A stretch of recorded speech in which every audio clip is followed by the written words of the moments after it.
Welcome to Pure Moods, featuring Ecco the Dolphin and Retro Pals. Hope you're having a very restful and relaxing Memorial Day here in the United States. Over in the UK, we're celebrating freedom from Theresa May. Everyone has a reason to celebrate today.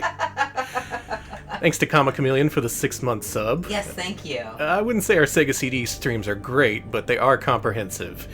Today we are celebrating because we have reached the end of 1993. Oh, thank God. After we play today's two games, we'll have played every single Sega CD and Mega CD game released in 91, 92, and 93. Holy shit. And starting next week, we'll head into the uncharted waters of 1994. That's like when I got my Sega CD in like late 93, early 94. It was a good time for it. All the good games were out. Double Switch was out. Ecco the Dolphin was out. And of course, Lunar the Silver Star, a game that's very near and dear to both me and Alex. But today we got to start things off right. We got to start things off with the Genesis more fishy mascot. Dolphins are fish, right? Not even close, but sure. More underwater mammalian mascot. Cetacean. Is that better? That's close enough, yes. Ecco the Dolphin. So yeah, we're listening to some of Spencer Nielsen's very Pink Floyd-inspired soundtrack for Ecco the Dolphin CD. This game came out on Genesis and Mega Drive, I think a year or two before this enhanced CD release, and they decided Ecco was so good, let's put him on Sega CD. Let's add some new animations, some FMVs, and an all-new soundtrack by Batman Returns and Sonic CD composer Spencer Nielsen. Oh man, Flair Habanera asks if Ecco the Dolphin is based on the more polished Japanese version. Oh, it may be. Yeah, that's right. They did upgrade the game a little bit for the Japanese release, so some of those changes may have been found in the CD release. Yeah, if you notice any, let me know, because I am not very well versed in Ecco. I have beaten it, but it's not like my favorite game or anything. God, this music. Yeah, just puts you in a real chill mood. I expect to see some like you're in the world's chillest steelworks factory. I'm just imagining this over like some footage of a dying mall or something. Like I can see the Red Book Mall in my mind's eye. Red Book Mall. Just the abandoned. This is what you hear when you go to the abandoned food court. There's a Sbarro's that's been like overtaken by crows somehow. The crows run the Sbarro's. You can get some good sticks there. Yeah, true. Let's get this started. Okay, we're playing. Ecco the Dolphin.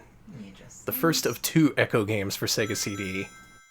The second one got quite a few more upgrades than the first one did, but this is still an enhanced release compared to the Genesis original.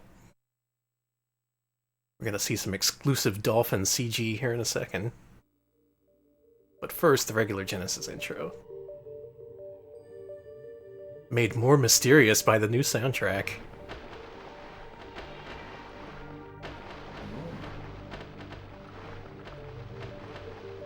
Thank you to Helix Fox for the resub. Do appreciate that. Good luck at your new job. Enjoy some dolphins. Yeah, good luck, and thank you. Be healed by the healing powers of the dolphin. Look at him go. He's having a good old time. He's beautiful. That's the thing I like most about this game, I think. Being able to play as a dolphin, just like doing flips, jumping out of the water. That's so cool. That really is It's cool. good they integrated that into the gameplay. That's kind of essential.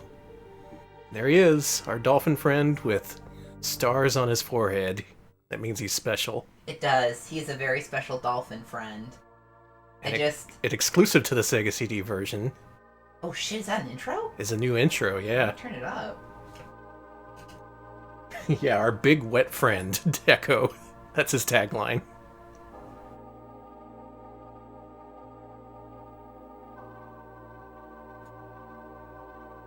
Yeah, right. Yeah, like Real Soviet Bear says, this is a very relaxing game with no nightmare fuel. It's just about being a chilled out dolphin. Hanging out with your dolphin pod.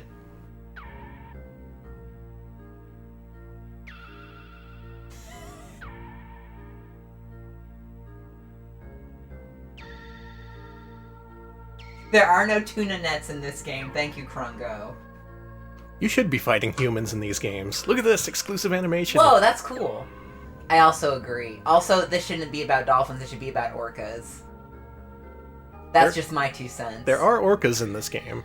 Do they try to kill you? No, they're your friends. Good, because that's not what they do in real life either. Right. They would never kill. Well, I mean... They don't kill dolphins. He's gonna eat that fish. No, he's passing it up. He's not hungry. That fish will live today. Maybe this one? The other thing I like about this game is just being able to scoop up fish in your mouth. It makes a very satisfying thoop when you do that. Ecco the Dolphin. He's our man. I'm excited. I'm excited to see this squeaky little boy just flounce around the world. It has been so long since I played this game, dude. Way back when, I spent a good couple weeks trying to beat this game. A copy was on sale at Montgomery Ward's for $20. Danny? Uh-huh. Something happened. That was actually an accident. I meant to build up to that, but whatever. Can I reset? Yeah. Pretend you didn't see that. No, Ecco will not be harassing tourists. Ecco's now at SeaWorld. No! Get out! Alright, let's play the game like a normal dolphin would. So we're here with our dolphin friends. And they ask, how high in the sky can you fly? Philosophical question. Huh. Yeah, it's nice. They've all noticed our Starhead. They call him Old Starhead. They call him Starhead. Yeah, that's how you eat the fish. You gotta charge into the schools of fish, and you'll just scoop them right up. Again, one of my favorite parts of the game. It's like this. Thoop. I don't even need to eat. I'm just being an asshole. Sing to the shelled ones. This game is... These dolphins all speak in riddles. It's kind of infuriating. I love the new age aesthetic of this game. I'm sorry. So we're a dolphin. You can jump. You can flip. You can do two cool dolphin things. But when you do this... Well, shit. What a surprise! All your dolphin friends are gone. I don't like that. Oh, the fish are gone too. Oh, they took my breakfast. Ecco, did you do global warming? I gotta go find breakfast. Alright. So from here, you have to solve the mystery of what happened to you and your pod. Thank you, Dog IRL. They just resubscribed 8 months in a row. Cool, thank you. Did you see anything? Yeah, I saw that. Real helpful. So using your jumping skills, you can leap over small islands. I love doing that in the game. Or just smash your head right into the rocks, which is also fun. You're fucking fine. Yeah. Ecco's got a hard head. So Ecco does the only thing he can do. He puts on side one of Pink Floyd's Wish You Were Here. That gives him the strength he needs to swim through the ocean. Seriously, the soundtrack sounds so much like Wish You Were Here. It drives me insane. There's even a level in this game called Welcome to the Machine. Like, come on. So what you're saying is that Ecco's been doing a lot of seaweed. Yeah, he has. Actually, okay, I've got a question for all the cetacean fans in the audience. Here's a question for you. I know that dolphins are really fucking smart. We all know that. Dolphins, crazy smart. Yeah. Now, a lot of smart animals, what they like to do, like foxes and other animals, they like to purposely drug themselves. Like, they'll eat... No, hear me out. They'll, there's foxes out there who will eat psychedelic mushrooms, and there's caribou who do the same, and other animals who specifically look for, like, fermented fruit to get drunk. Do dolphins get high, is my question. Does anybody know if dolphins get high? If they listen to Pink Floyd, that's kind of already an answered question. I mean, yes, There's really no reason to listen to Pink Floyd unless you're high. Okay, they use pufferfish to get high. Makes sense. Okay, that's Confirmed. Great. Dolphins would be smart enough to use recreational drugs. So they get a pufferfish. I know that what they do is they get a pufferfish and Check it out. Oh, hey, Norca. It's our buddy. He doesn't know what happened either. But He puts us on the right path to Big Blue. Yeah, what they do is dolphins will purposely, like, piss off a blowfish to get them to puff up and have toxins around. And then they'll literally bounce it around each other so that they get hits of its toxins That's and stuff. cool. Yeah, They just grab it and, like, spray it in their friends' faces. That is so funny to me. They Teenage hooligan dolphins. They literally bounce it to each other, I think, on their nose, too, so they bop it around like a beach ball, and they, like, to purposely get high. Damn, being a dolphin sounds great. Honestly, yes. So you got two moves in this game. The C button makes you go faster, and the B button charges, which you can use to destroy jellyfish and other threats.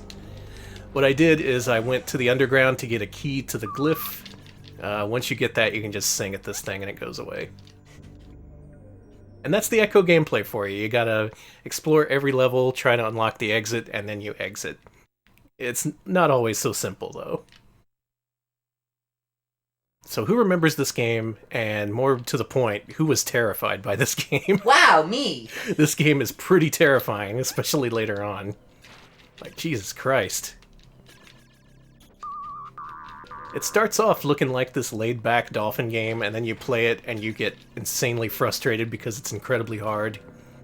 And then later on, it becomes scary for different reasons. 8 arms, huh?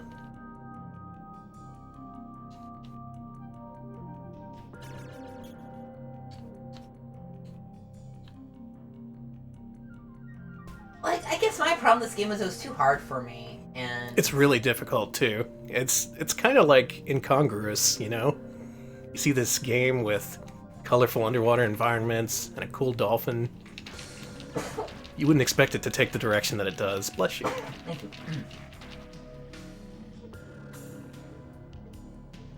If apparently, according to Tepid Snake, if the final boss eats you in the Japanese version, you're taken to a stage called the Stomach. So cool. Oh, an exclusive stage. An exclusive war stage. Great.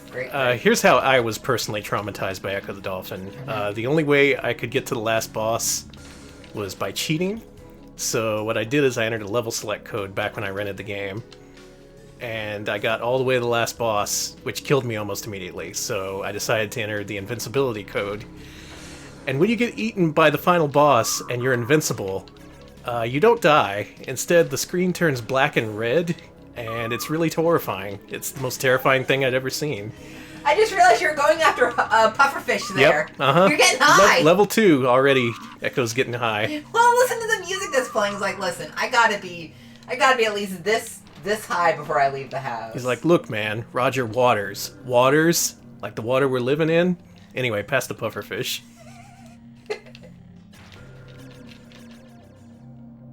This should be all of level 2, I think. And after this point, I no longer remember anything about this game. Gotta watch my health. So you have both health and an air meter. Oh shit, I'm definitely gonna die here. And you gotta recharge your health by surfacing. Don't piss off the octopus.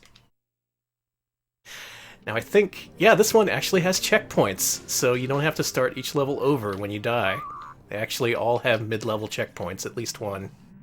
So quite an improvement in that regard.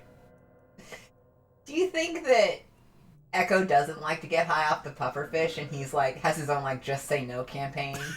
Ecco's a narc. He is! He's like, he sees all the teen dolphins pass around a pufferfish behind the, high school dumpster, and he tells the principal. The principal's like, you are very brave to tell me. He's all like, come on guys, you can enjoy Pink Floyd without drugs. And they're all like, whatever, Ecco.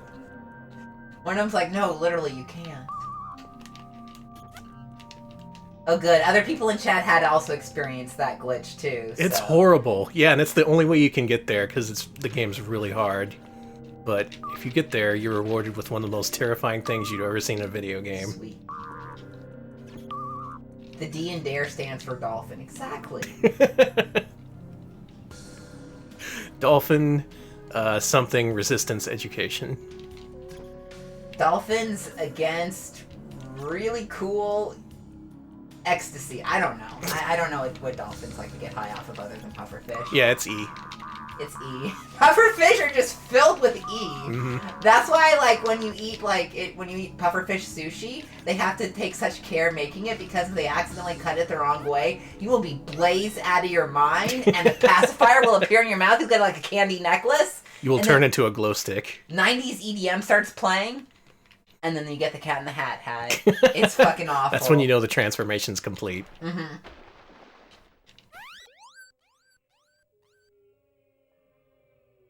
I am too weak. So as we've said, this game has problems, but it is pretty unique for the time. Not many games put you in control of a dolphin. And the challenges are unique too, because this is, I would say, kind of an alternate implementation of platforming. Like, you're not really platforming, it's just dolphin stuff is what you're doing. You're dolphin forming. Choice excerpt from my new book, Dolphin Stuff is what you're doing. Call me the dolphin expert. Alright, now what do you do in this level? This is where my memories fail me. I know you can sing out to summon a map, which is helpful. And if you go fast enough, you can beat the currents sometimes, but some currents are too strong, like this one.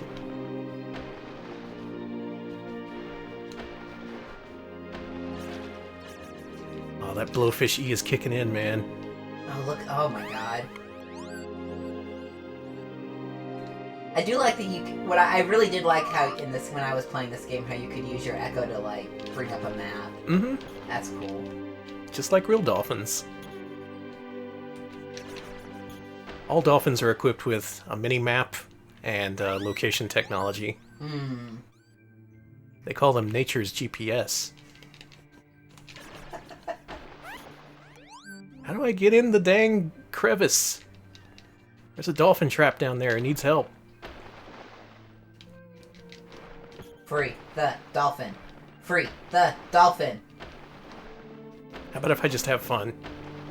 You know, that works too. Okay, we'll go down here. Now, some of these shelled people will help you, like this one. If they spit up blue bubbles, it's fine. If it's red bubbles, they're trying to kill you. I guess why do they want to kill Echo? He seems pretty nice. He does going around eating a lot of things. Probably eating a few people's friends. I mean, I guess. Sometimes there's mild puzzle solving, like you gotta use that rock to beat the current. This is just the soundtrack to a crystal store. This isn't a video game soundtrack. No, man. This was made by Spencer Nielsen, who was so committed to the role that he turned into a dolphin afterwards. That's fair. I'm sorry, my mom was really into crystal shit, so this is just a kind of, like, I hear this music and my brain immediately, like, pipes in patchouli to my to my nose. All right, we brought your friend back. No, he's here. See? Look, he's right there. Look, he's playing. He's splashing nicely. Ugh, whatever, dude. Maybe there's another dolphin. He did say pod, which implies multiple dolphins. Oh, that sucks. We'll free them.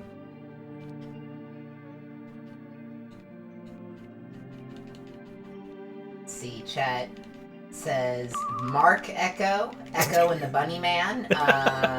Bunny Man, I should say. Mark Echo's getting up. Tides of time.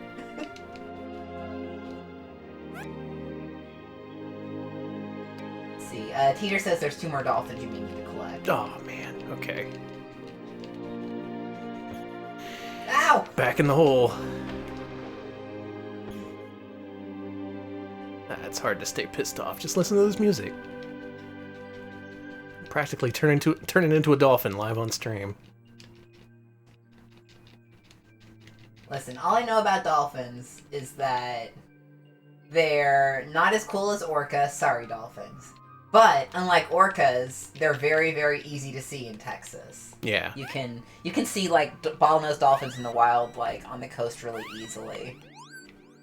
All you have to do is, like, ride one of the ferries, and they'll just be like, hey, cool ferry, I'm gonna, like, do tricks around you. Cool, huh? Huh? Isn't that cool? Look Like at me. food. I'm a dolphin. I love dolphins. I say they're not as cool as orcas, which is very true, but I still think dolphins are neat. Well, thank you for coming to, Dolphin Talk. Dolphin Time. This is, now where we talk about our favorite cetaceans. Please come back next week when I go on an epic rant. Ooh, it's gonna be spicy. Alex's epic dolphin rant. Oh, not about dolphins. I've got an epic pilot whale rant just brewing inside of me. I mean, whales and cetaceans are just kind of, they're pretty much a lot. They're basically the same. Mm-hmm. We're all God's underwater critters. It's true. Okay, I just gotta speed up. I can't rear up for the dash because that takes too much time. I'm relearning the basics of Echo. If anyone has any tips, feel free to share them. Listen, dolphin. Okay, Teeter. I don't see any tips here, but I am not a dolphin boy. I am like, listen, we know about horse girls. There definitely were dolphin girls back in the day, and I'm pretty sure there still are. They're like horse girls, Son of a... but for dolphins, who also understand that they cannot own a dolphin. I mean, I guess you could. Danny, can we get a dolphin? You can't own a dolphin. The dolphin owns you. That's true. It's like having a cat. Am I right? Mm-hmm. Let's try this again. Now, this game does have passwords, so I may be skipping around a little bit for when I get stuck. Not to say that I'm already stuck, except I kind of am. There we go. Alright, what's in here? Some bullshit, looks like. Danny, what do you think about Colibri in comparison? Colibri, I'm glad they tried. I'm glad that they made a hummingbird shooter exclusively for the 32X. Yeah, famously that is by Ed Annunziata, the designer and creator of Ecco the Dolphin.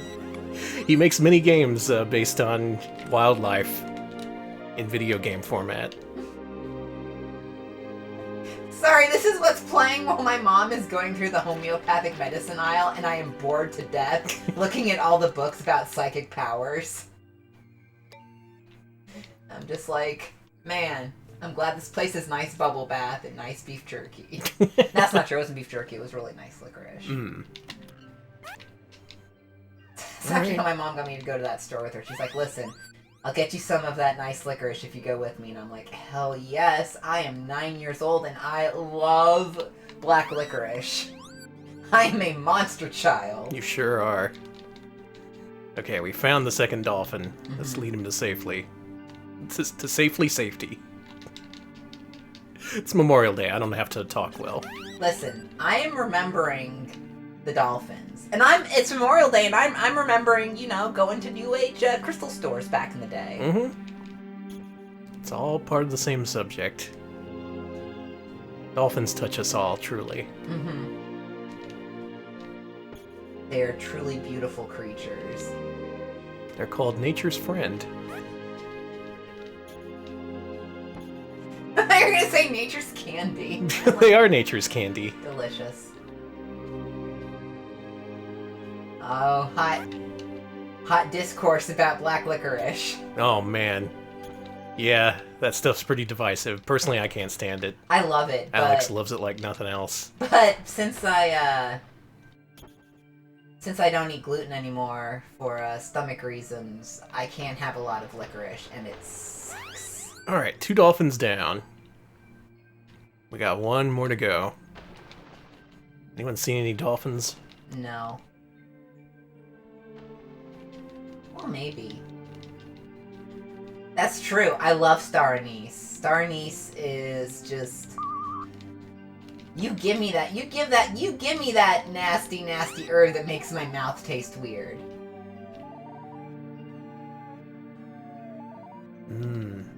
Profound words. Yeah, I'm either celiac or gluten sensitive. Doctor was like, hey, don't go without gluten for a week and see if it makes yourself work better. And I did, and I was like, dang, gluten makes me feel like garbage. Gluten is evil. Well, not for everyone. Ecco the Dolphin is gluten-free. That's true. He probably doesn't eat any gluten. I mean, like, his flesh if you ate it, but whatever. Jesus! I'm not eating Ecco, okay? Why not? I don't know where he's been. And also, he's probably full of mercury. Oh, true. He's full of all that blowfish juice. That's the thing. It's like a racehorse. He's just like pumped full of drugs. So you shouldn't eat him. Ironically, dolphins also use the slang term "doing blow," but it means something very different for them.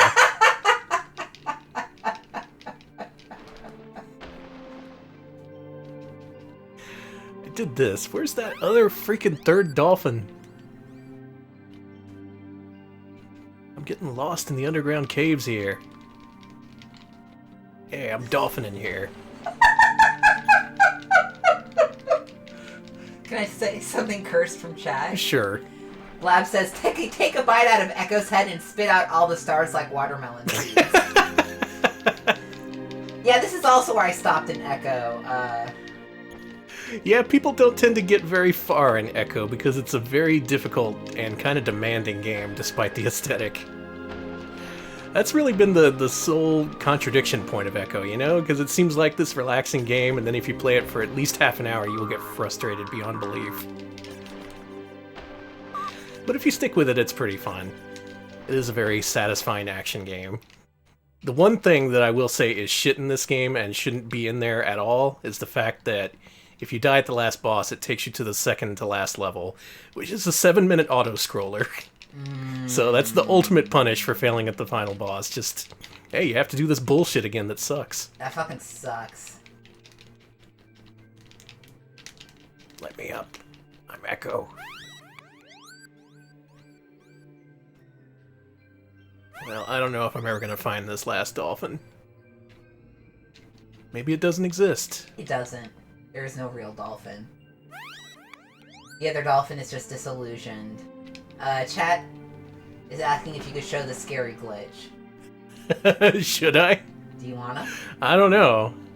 I don't want to traumatize a whole new generation of people. That's Memorial Day. This isn't what Go wild! This isn't what Sega's all about, man. Usually it's about good times, good vibes. That glitch is anti-good vibes. It is what they call bad vibes. Let's see. Curse them as I have been cursed. Please show the scary glitch. Spook us!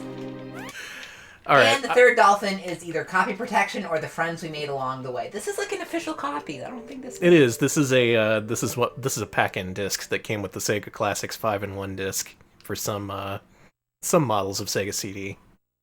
All right. So here's what we're gonna do. We're gonna enter some passwords. We're gonna jump around the game. Then I guess we'll finish off with the traumatizing part. Nice. First, let's go to the library. Gotta study up on dolphins. Wait, there's a fucking library underwater? Uh-huh. What? He eventually goes What's back their in... circulation policy? He goes back in time and consults a trilobite or something. There's a lot of wild shit in this game. A lot of time travel.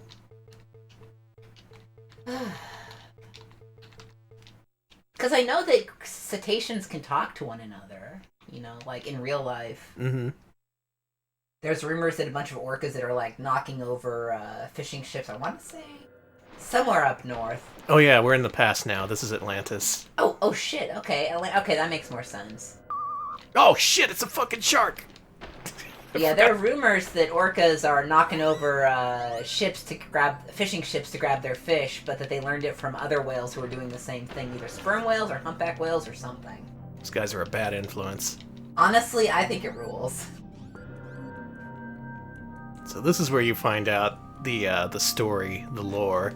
There's an alien who's sucking up all the sea life on Earth to feed itself, including your pod. So humans. Okay, sure. It can be humans. Oh, and this explains what the glyphs are. Only dolphins can communicate with them. They only exist to help Ecco, the dolphin of the future, travel to the vortex. Oh, that's so good. I like the phrase dolphin of the future. Krungo, listen. Orcas are not horny. They are barely horny. Tilikum, the orca, is horny, but most orcas, low-level horny at most. Now, dolphins would go after the ships to make out with them, but not orcas. Oh, the dolphin constellation is close to Pegasus. Ooh. What? I think that was a representation of the constellation. Cool. Ah, the alien species is dying. Now, normally this would come after something like 20 very frustrating hours of gameplay, but I'm just spilling all the lore right here. Vortex are getting hungrier. They've ruined their home planet. Listen, the only horny thing about orcas is that gay orcas like to meet up and do gay orca dances. That's it. That's cool. There is a gay orca prom, basically, where all the orcas from different pods will meet up at a certain area, and the gay ones will just swirl around with each other. The males will swirl around with the dicks out. Gay dolphins, people. Not dolphins, orcas. Oh, orcas. I don't know what gay dolphins... Now, this is a special glyph. Check this out. It's loading something. Dolphins breathe air, though they live in the sea. We know that dolphins' ancestors originally inhabited the land. Why did they migrate to the sea? More than 50 million years ago, the ancient land-living ancestors foraged for fish and other foods in warm, shallow tides of the prehistoric seas. Man, Atlantis documentaries were pretty good. To follow the fish and other aquatic delicacies that were not only abundant, but easy to gather. Dolphins are superbly suited to the sea. And Rickroll. Yeah, that would be a good video to insert here. Vertebrae in their backbone give them tremendous flexibility, even in their neck, so that they can bend their head at right angles to their body to look around. Their horizontal tails, or flukes, are perfectly designed for rocketing up from the sea floor to seize prey. Are we learning their weaknesses? Their flippers for diving, Do we have to take down a dolphin? tilt them for rolls and turns, and fully extend them to slow down. With a burst of speed, bottlenose dolphins can swim as fast as 17 miles per hour. They achieve their Does the manual have a bibliography? Let's see for ourselves. As little time as possible underwater. The effect is as if they were swirling around like wheels, sometimes underwater, sometimes above it. When we see this, we say the dolphins are running. Though not commonly thought of as deep divers, dolphins can reach impressive depths. Oh yeah, check that out. Bottlenoses can repeat. There's a section about books and videos about dolphins. There's an entire page about dolphin facts. They can hold their That's breath cool. for as long as 6 or 7 Orcas. minutes. Hell yeah. To survive the pressure of such depths, dolphins have evolved a collapsible rib cage. Their circulatory and muscular systems have modified to increase oxygen storage. And their This manual's passwords page has been used. speeds up rapidly when they take a breath. There's one password entry. It's for level 3. Dolphins as individual creatures. That's as far as the previous owner got. That sucks. Seems to be smiling. A blowhole at the top of their body lets them breathe with only the slightest break through the water's surface. A what hole? This aquatic nose, which moved to the top of their body during evolution, closes tightly during dives to lock out water. They have almost no sense of smell, but very good eyesight. Yes, a Better bibliography than of cetacean citations. Although they can only see That's for what a this short is. distance underwater, their eyes gaze intelligently with a friendly, curious, and often humorous expression. When you look at dolphins, they look back. Damn. Is that a threat? Sounds like a threat. Well, now we know what to look out for with dolphins. Their trusting eyes, and the fact that they're just staring at us. But that's not all. We have at least one more FMV. This manual is full of a lot of dolphin facts. Anything interesting? Bottlenose I'll let you dolphins know. are sturdy animals that grow to an average length of about 9 feet and weigh about 500 pounds. Some That's spectacular big! individuals, though, have grown up to 13 feet long and weigh up to 1,430 pounds. Nope. Most bottlenoses Too are big. silvery gray, darker above and lighter below. Many are freckled with a galaxy of small spots. In a normal lifetime, they live for about 25 to 30 years. Dolphins travel in loose family groups called pods. They are exuberant and playful, often jumping for no apparent reason, just, it seems, for the fun of it. They're highly intelligent. Dolphins do things for fun. Even more true. intelligent That's what in makes their them own like way us. than humans are. Dolphins work I think there's a together Dolphin to Underground streaming Sega often CD herding games. food Absolutely. in shallow Good. areas for easier catching. They post sentinels to protect the group from predators. I especially think sharks. researchers should Primates have been teach known to aid cetaceans how to Indian stream comrades, if they don't already lifted do above it. the Yeah. water at regular intervals to breathe. I Certain think, dolphins may become friends and stick closely and this together is my for new years. political position, It's Right. obvious that dolphin society benefits that SeaWorld all should its teach the members with orcas in how to numbers play and a Fortnite greater ability to instead of find making them food, do tricks. increase their intelligence, That's where the and money learn. is.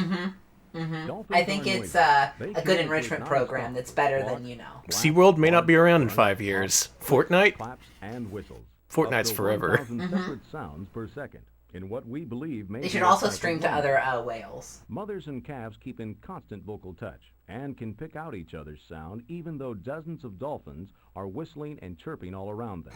Dolphins can Dolphins belch. each make a distinctive recognizable whistle. Other dolphins imitate They the can make whistle up to and call the first 1,000 dolphin separate by sounds name. per second. Instead of That's hearing horrifying. something around them, dolphins navigate with Again, sound. that would be really good for streaming Fortnite. They send out sound waves that Oh, echo man. back to them Imagine a in the dolphin sound of their archivist. surroundings. Dolphins have a rounded part in their head called a melon. The melon is filled with Their heads are called the melon. Yes, that's why that one lasered active game is called Melon Heads. Melon brains. Melon Brains, With yes. sound waves focused and vibrations deadened. They call him dolphins Free can Willy because determine he where sucks their at Street sounds echo Fighter. back from. As dolphins approach Jesus. objects, they emit a faster series of sounds that help them accurately identify the position, speed, size, shape, texture, and even the makeup of the object. Bottlenose dolphins often accompany great right whales. I think that's a typo. Okay, so before hearing that and reading this book, I didn't realize just how huge dolphins were. They live to be 25 to 30 years old. The average size is 10 feet and about 440 pounds. They weigh a lot, dude. There's so much meat in those things. I didn't know they were hundreds of pounds. They are really big, yeah. Jeez. And 10 feet? That's like bigger than a human. I Yeah. didn't even know. If a dolphin could walk and on land, we'd be fucked. Totally. They're too smart. They're way bigger and stronger than us, and they seem to be, at least orcas, aware of humans' influence on the dwindling fish population and issues with the ocean. So we're fucked. We're fucked if they ever can get on land. Well, here's hoping that never happens. Alex, I'm going to give you this page of dolphin facts to All right. to read from as we explore our next level here. Where should we go next? How about we go to... Let's go with the last fight. Why not? So I'm going to do the last fight first without invincibility so you can see what bullshit it is. And then we'll do it with invincibility so you can be horrified. They can go 17 miles per hour? Oh no. That's quite fast. That's too fast.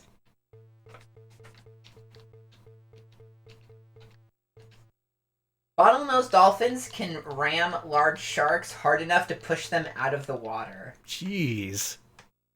Alright, folks, it's the last fight. At this point, Echo has psychic powers and can destroy things with his sonar.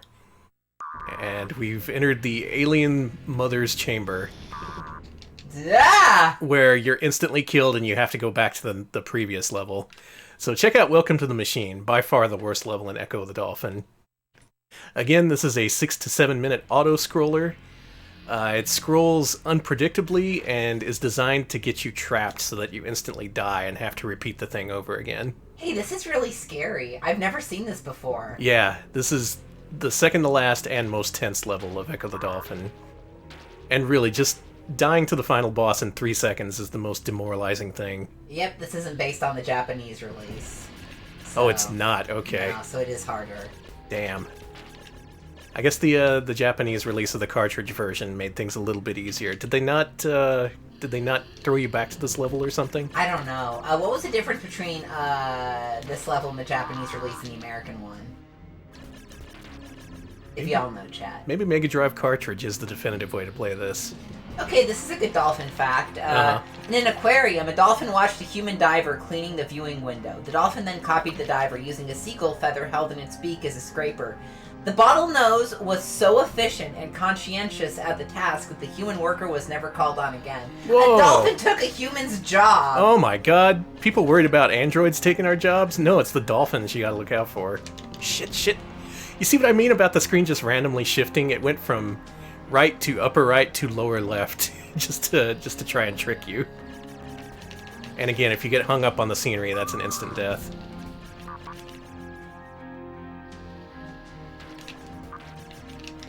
No, no, no! No! There you go. That's the welcome to the machine experience. I have beaten this level legit. It took seriously like an hour. It's horrible. I would not recommend it. Still, at least you do have effectively a laser beam at this point in the game, so that's kind of cool. But, oh god, okay. I think it's debug mode time. It is. You ready to do this? Let's see. Chat says, welcome to bad level design. Uh-huh. Totally. God, the worst. Why would you put that right at the end of the game? It's like, hey, you have some goodwill left over after we brutalized you with this game? Well, not anymore. First you have to make Echo face the screen. He's like, hey! And then you gotta do this. Okay, so... let's do Unlimited Life. Stage... I guess that would be 32. Here we go.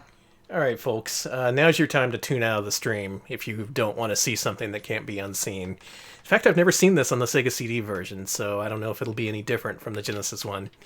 It's a voyage of discovery here on Retro Pals.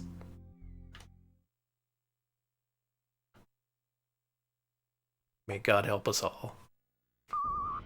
Alright, here we are. Now, if I'm careful, I could actually beat this boss, but here's what you're supposed to do. You're supposed to sing at the eyes to destroy her eyes, and then you gotta destroy her jaw in the same way. But she can suck you in if you're not careful, because she's sucking up all the, you know, the life from Earth. Oh, there you go. Okay, this version did it a little bit differently. It straight up throws you back to the last level. In the cartridge version, it doesn't know what to do because you're invincible, so you're just infinitely being eaten. On a red screen that's fully red, the only black part of the screen is the silhouette of your dolphin being forever eaten. That sucks. It's horrible. It's really legitimately horrible. Let's see if we can get back to that boss. I want to try and beat it.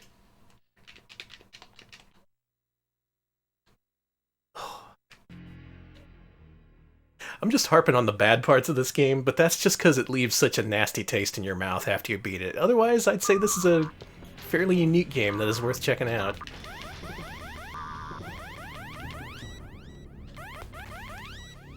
Ideally, this is experienced with save states, I would say. In the Japanese version of Welcome to the Machine, it had checkpoints. Oh my god, that would be so helpful. What were they thinking? That level is seriously long. They were thinking that Echo just needs to get good. Okay, so after you knock out the eyes, you gotta ram the jaw. And each time you ram, she'll get pissed off and try and suck you in. That sucks. That sucks! Also, good news, she has multiple jaws somehow, so she'll grow one back after you kill the first one. Yeah, see? Jesus! Aliens, man. This fight's also super hard because she does a lot of damage if you manage to just touch her. Not to mention being sucked in, which is instant death. Mm-hmm. Okay. No, no! No! Okay, I got it this Got time. eaten. I got it. We can do it. Let's save Echo's family from being eaten by aliens. I got you, Mother Alien. I believe in you, Danny. This is for scaring me when I was just a child. I was never the same. Look at me, I turned into a streamer. I'm so sorry for all the difficulties you've had to overcome.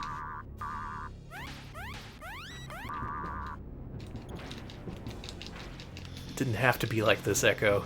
I could have put my English degree to good use.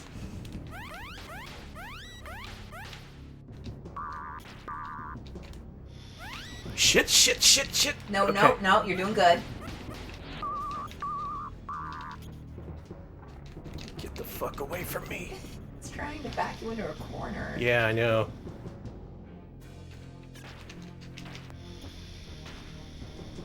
Oh, you can actually hear her inhale if you listen closely. That's pretty helpful and very creepy. That's terrifying. Yeah, you hear that?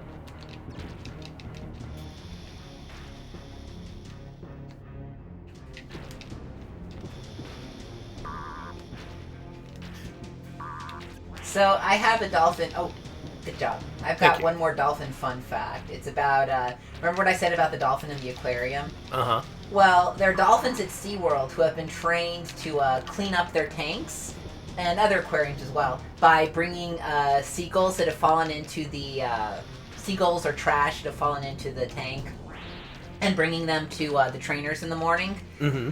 Well, dolphins have been learning to take pieces of litter, paper in particular, tear it apart into multiple pieces so that they get extra, so that they can, and then hide it from the trainer so that, like, they'll find one piece of trash and then give one piece of it each day to the trainer to get more food. Whoa. Smart. Orcas at SeaWorld have been trained to bring dead birds that fall into the tank to their trainers as well. And what the orcas have learned to do is to hunt down birds that approach the tank in a pack and then split it up so that each of the orcas have a piece to bring to the trainers for birds. That Wow. happened once during a show. Gaming the system by killing random groups of birds. One pelican. Oh, I did it! Check it out, all the Oh, that's dolphins so are coming good. right out.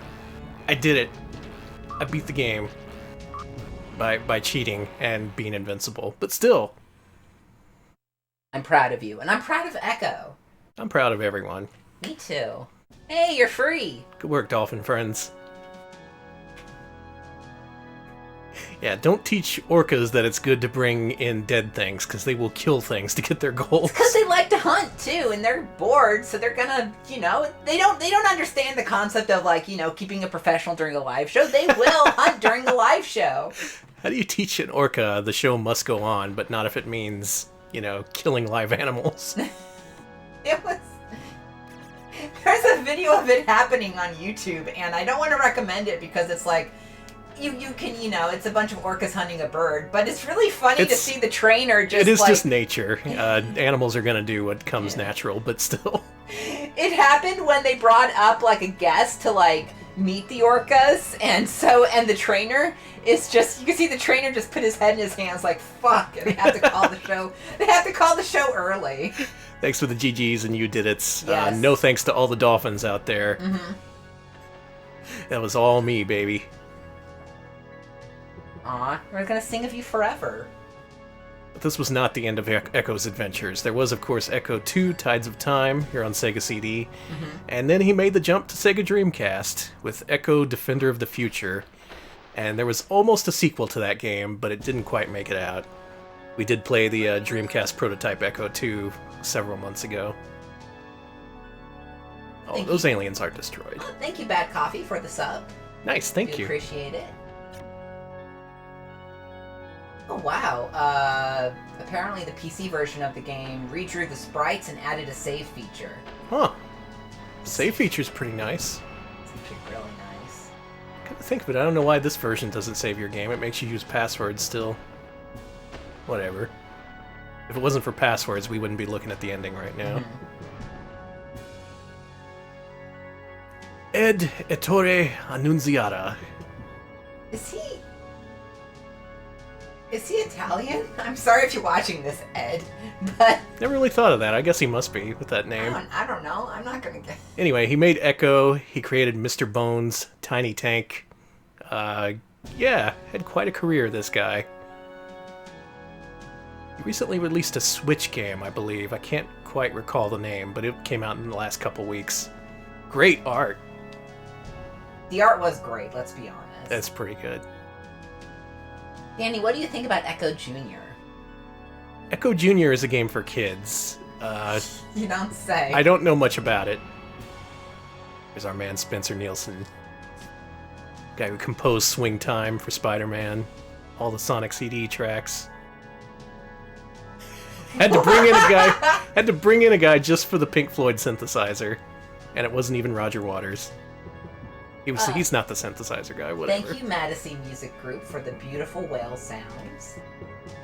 Foxshot. Certain other games will let you save on the battery. Other Sega CD games let you save, but this one does not let you save, correct? Yeah, it's possible. It's just it doesn't allow you to for whatever reason. And, Digichrome. and Tepid Snake points out Ed's newest game on Switch is called Space War Arena, so check that out if you want to see what good old Ed is doing nowadays. I'm Alan Bruce. That's not what he sounded like at all. You heard him. You're right. That's Spencer's cousin. No, their names are spelled differently. They called them the Nielsen brothers. Should also note this game was from Nova Trade, which is a Hungarian company, which is why you see so many accents over letters in these credits.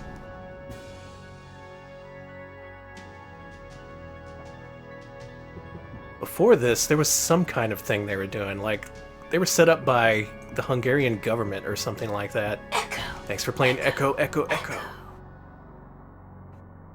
Shout out to the Hungarian government. Yeah, thanks, guys. Hey. Hell yes! Cool. Hell yes! 5 out of 5. That's a good way to end your game. That is. Look at that great. row of razor-sharp teeth. Yes. Don't fuck with a dolphin. Just imagine getting clamped on by a 10-foot, 400-pound thing with a row of jagged teeth. That's Ecco the Dolphin. He's our friend. He's friend to all creatures. Thanks, Ecco. Is he?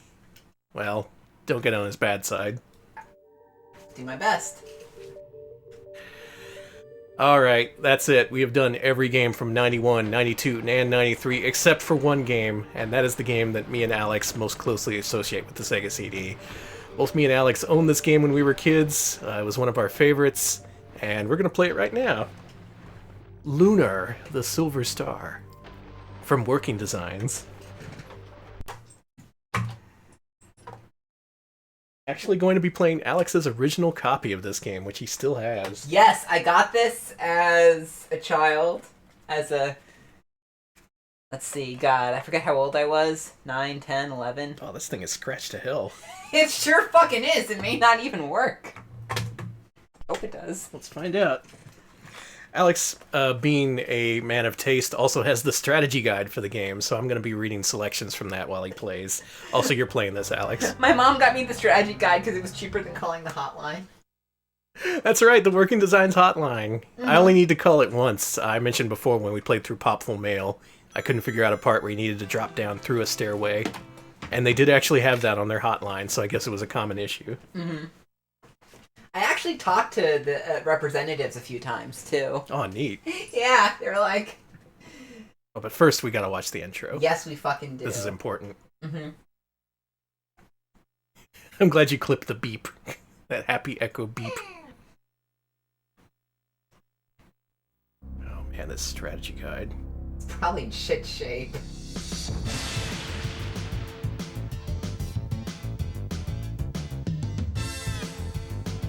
Everybody stand up. It's a music video for a 80s exercise routine. I was gonna say stand for the national anthem. Yeah, that too.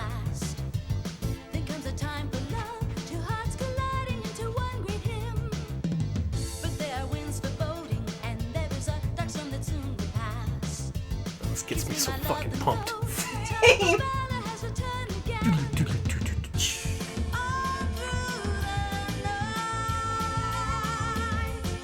Yeah, I do get Kate Bush vibes.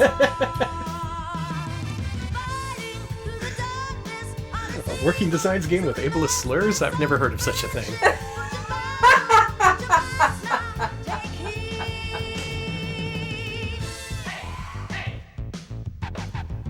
Take it to the bridge. Down, down, down.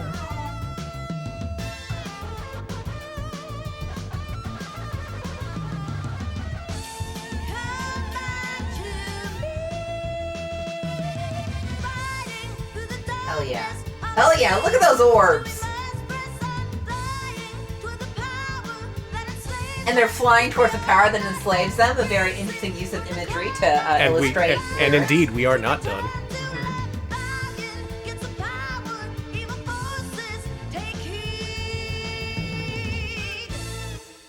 Blab points out that this definitely sounds like a J-pop song, even though it's in English. They made it more J-pop when they localized it. Some of the instruments in the Japanese ones sound more modern. For whatever reason, they had to redo all the audio, not just the lyrics. And in the process, they made it sound more 80s than ever. A game starring Alex, created by Studio Alex. Do it. Play the game. Play? Yeah, you Okay, have to hold play. on. I'm just trying to make sure it's even here. Alright, oh, the controller! That's how you play the game! Alright, so I've got the strategy guide here. I've opened it up to the walkthrough. The introduction page begins with a paragraph of words. You gotta push start quick here, or else it'll loop again. You fucked it up, Alex. You fucked it up. So the introduction of this walkthrough starts with a paragraph of text, and below that is an image from the game's ending, which has some pretty intense spoilers in it. Sure does!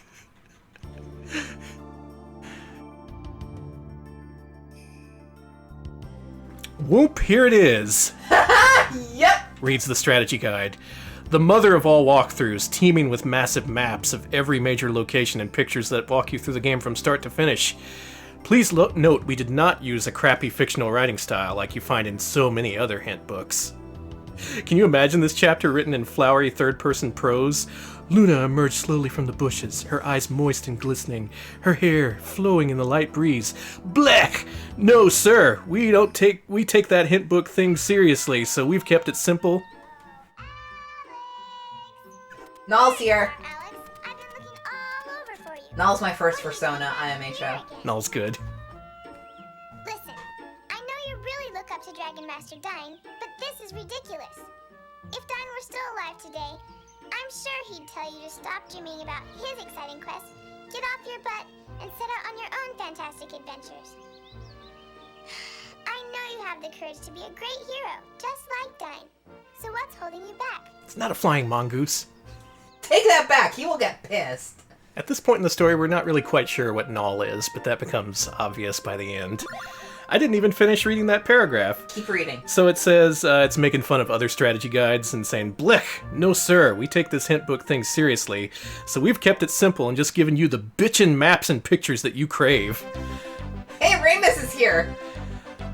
Also note that we assume you're talking to everyone in each town to find out information. This would be a real long walkthrough if we had to guide you through every person in every building in every town, and that's how the intro ends.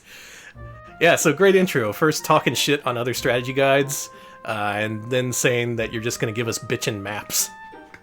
Should note this is written by Jake Douglas Arnold and our friend, perhaps the freelance journalist, Zach Meston. You can very, very clearly tell what a Meston pinned book is like very quickly.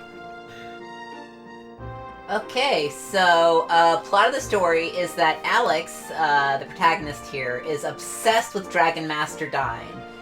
I do not know who is like an old ancient hero. He's supposed to be meeting up with Luna to practice some cool music, but he was distracted looking at Dine's grave. Fair enough. Now his friend Ramus, who is a greedy asshole, came to visit him. And said, hey, I know you like to adventure. Do you want to go get a dragon diamond with me from the dragon cave? And Alex is like, sure. But first we gotta meet Luna. Now, I could talk to these people, but I don't want to. I'll talk to them later. Oh, but there's so much Working Designs dialogue. You'll see him in a bit. Yeah. Walk through Part 1, Caldor Isle. This large island is the location of several sleepy towns, including Berg, where Alex and Luna live, and where they begin their adventure.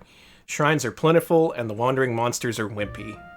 Your first major goal of this game is to simply get off the isle. Oh, there's Luna's bouquet. But where's Luna?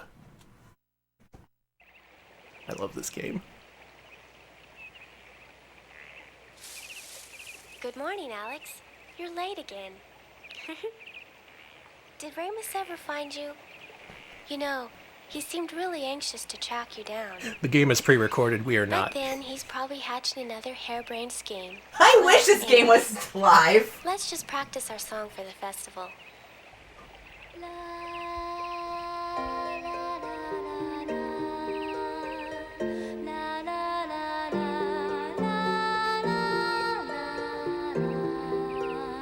Saw this scene as a kid and I thought this was the coolest shit. Me too. Games are never gonna get better than this.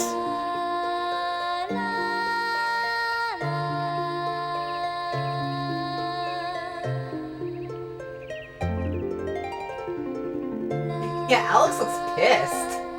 But he's just got something on his mind. He's just distracted. He's a rambling man. Mm-hmm. Can't keep him tied down.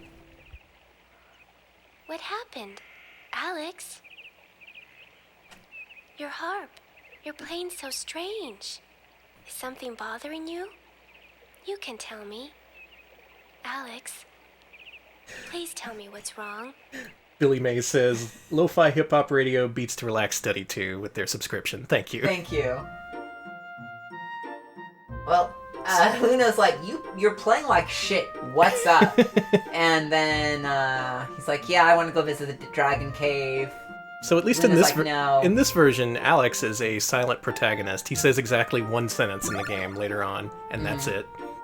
Later reissues, they gave him a voice and a personality. Okay, so Luna's like, alright, you want to go on an adventure? That's a dangerous and bad idea, so I'm going with you. Idiot. Probably a good idea to keep everyone in check, considering Ramus is going with us. I should consult the strategy guide again. Okay, so I'm supposed to, Luna's like, listen, go to the basement. Now, what's interesting is the characters say different things depending on who's in your party when you talk to the NPCs, so... Let's see, she mentions that we're together and that we're right for each other, because, you know, love. That was one of the things I really took away from the Lunar games. Like, it pays to talk to people at all times, because they constantly change the things they say. And considering it's a working designs translation, often they try to inject some humor into it. Hell yeah, we got 100 bits from Tepid Snake, who says, this is Luna's busking fee. Thank you, she appreciates that. Thank you. Alright, put it into Alex's harp case. Aren't you Noah's son, Alex? Yeah, do a different voice for every character. No. Alright, I'm gonna read you Ramus's bio. He's 17, he's He 5'6", he's 183 pounds of pure muscle. It says, Ramus is the son of the village elder in Berg and Alex's friend. He hopes Alex will one day get over his fascination with Dragon Master Dyne. His one ambition in life is to become filthy rich. Yes, it is. He wants it all. Fast horses, expensive food, and beautiful women.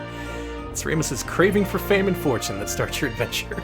I need to go up north to go to my family's house. He loves them all. Fast women, hot horses, beautiful food.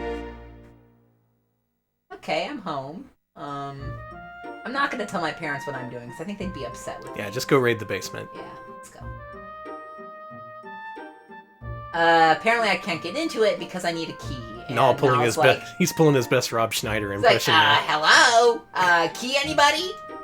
Vaccinations cause autism. Okay, yeah. Nall would never believe such a thing. That's true. I mean, I don't know, maybe Schneider doesn't believe that anymore. Okay, so let's get the key. Dad's like, you want the key to the basement? Why? Alright.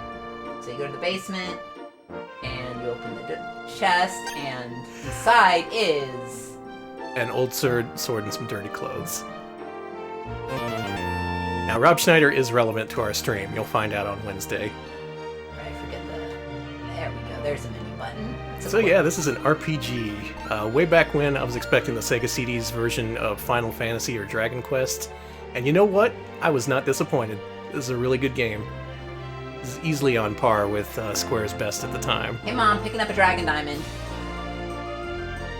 Oh yeah, your sprite changed a little bit when you put on the clothes. Hey Dad, go and get a Dragon Diamond. I know there's monsters. Talk to him again. Yep, Rob Schneider won the poll. Oh. He's met Dyne himself, so... No, I'm going.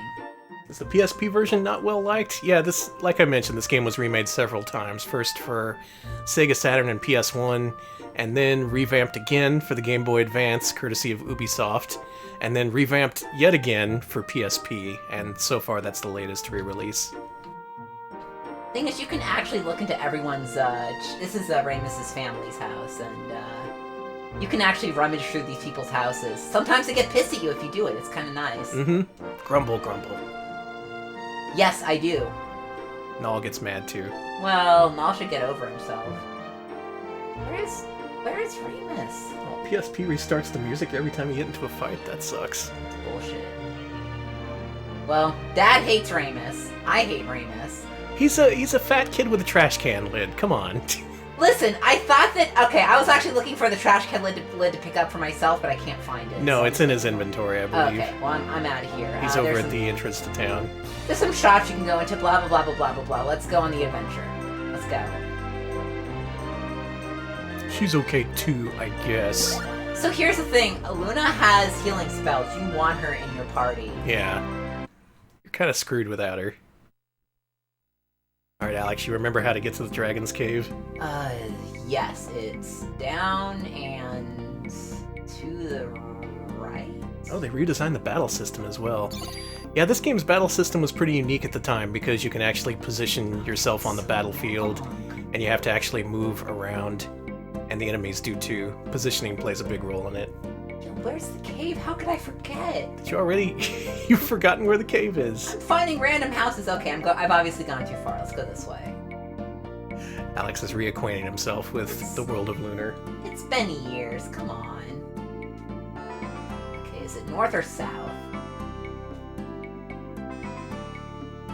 I'll just let you figure it out.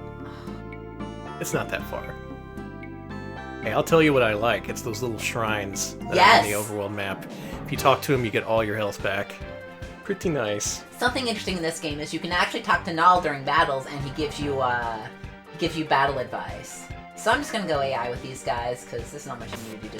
Just kick their ass. I want to say this is one of the first console RPGs with an auto battle mechanic too.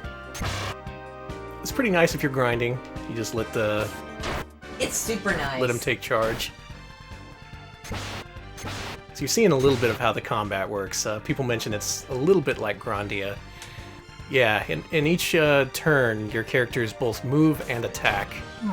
Alex gets 2 attacks, everyone else gets 1. There we go. We got some silver, some experience points. And Ooh, and from a modern standpoint, what strikes me about the battle sequences is no load time. That's all loaded in. It just cuts instantly to the battle. That was one thing that really threw me about the sequel, because that does have load times, and man, it is hard to get used to load times in an RPG.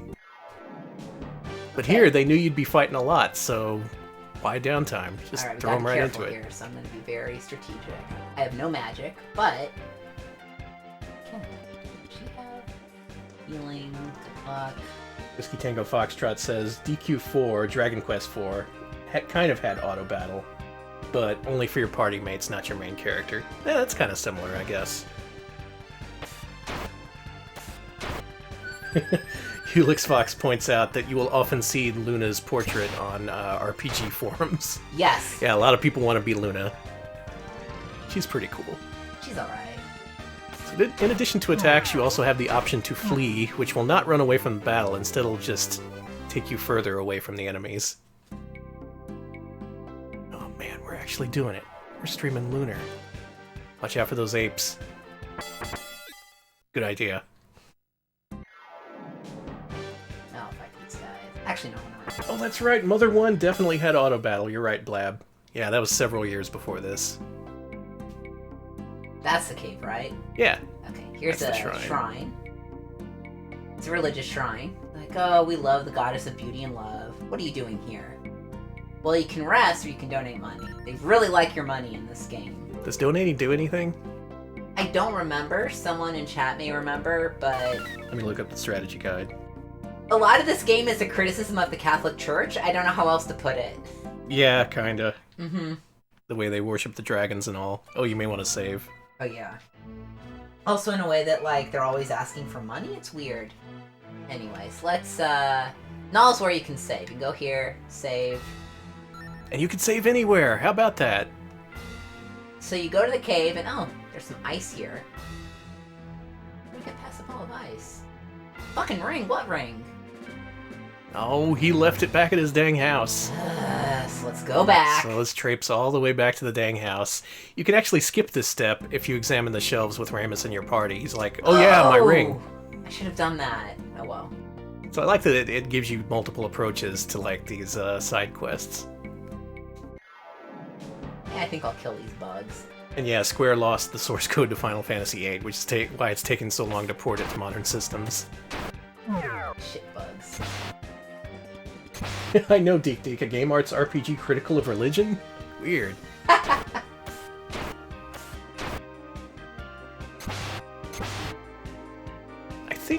I'm pretty sure why I like this game so much is just because of how breezy it is. Like, it makes it real easy to fight a whole bunch of battles and level up. Mm-hmm. Usually the grind is kind of a sticking point in many RPGs, but this one makes it fast and fun. That and the difficulty never really got to be too much. I know working designs typically fucks with the difficulty levels, but here it's not that obvious, at least. Yes, Teeter. Luna is literally just slapping enemies. Oh yeah, she needs a weapon. She doesn't have one. Go buy her a sling. I guess I have some money now. Alright. Hey, Dad. Why don't you help with some chores? Oh yeah, sounds great. What's Mom say? Ramus, please do better. Nanny? It's not Mom, it's Nanny. Sorry. Yes, Nanny, Ramus is big. In fact, he's one of the largest kids I've ever laid eyes on. Null's great. Alright, let's... Null only exists to bust everyone's balls. It's true. And to be extremely cute. I'm gonna get Luna a weapon here. Please have something I can purchase. I'm just a simple shopkeep. That should do her good. Yeah. Okay. And let's equip. 100 bits from Barbara Cartland, who says, if I had money to blow on Twitch bits, you'd call me Clinton and I'd be president. Very appropriate, thank you. Getting into the spirit of things with working designs here.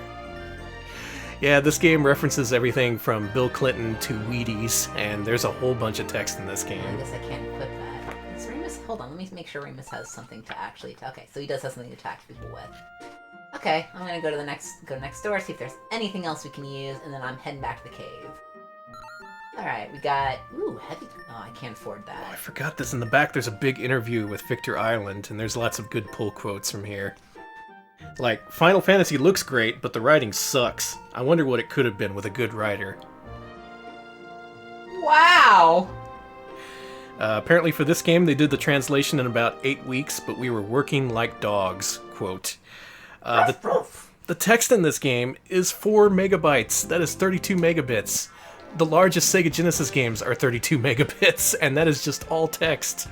Not even like multi-caps text, it's all caps. 4 megs of it. So the process of translating this was quite a task. Imagine. Even though Working Designs was familiar with translation at this point. Yeah, it says their previous games were Kadash, Cosmic Fantasy II, Exile, and Bastille. And then they jumped over to Sega CD to bring out Lunar. What other good quotes can I pull from this? While Alex levels up. Gets back to the cave. I haven't pulled up yet. Okay, Zach Meston asks him why he preferred the PC Engine over the Mega Drive. And Victor Island says, kind of a loaded question. Why the PC Engine? Color palette was bigger, the games were better. If you compare the PC Engine and Mega Drive, marketing aside, the PC Engine has awesome games. It's also the first system with CD-ROM, and I was very interested in that. They then ask him, why did the TurboGrafx 16 fail? And he says, NEC did not understand the market. Boy, ain't that the truth. That's true. America is very image-driven. In Japan, they want to know how a game system is technologically superior to others. In America, they couldn't care less. They buy the image, not the product. True to an extent. Yeah.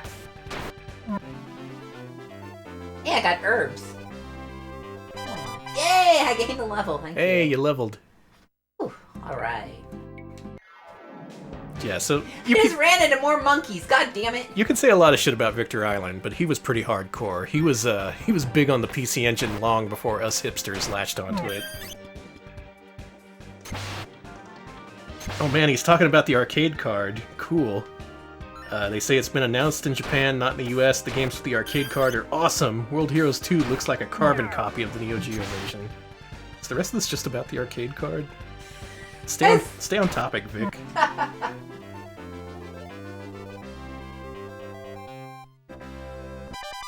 At Luna gained a level. Remus is not gaining, but he will soon. Apparently Lunar was ranked in Japanese magazines as the #1 RPG of all time at the time. It's really good. I like... One It thing is I like good. about the game is the way the dialogue kind of guides you. I found it pretty easy to guide myself along. I got stuck, but the main place I got stuck was the teleporter maze, which makes sense. Oh god. I like the flow of this game a lot. And It flows really well. There's none of those stopping points where you just have to stop and grind for an hour.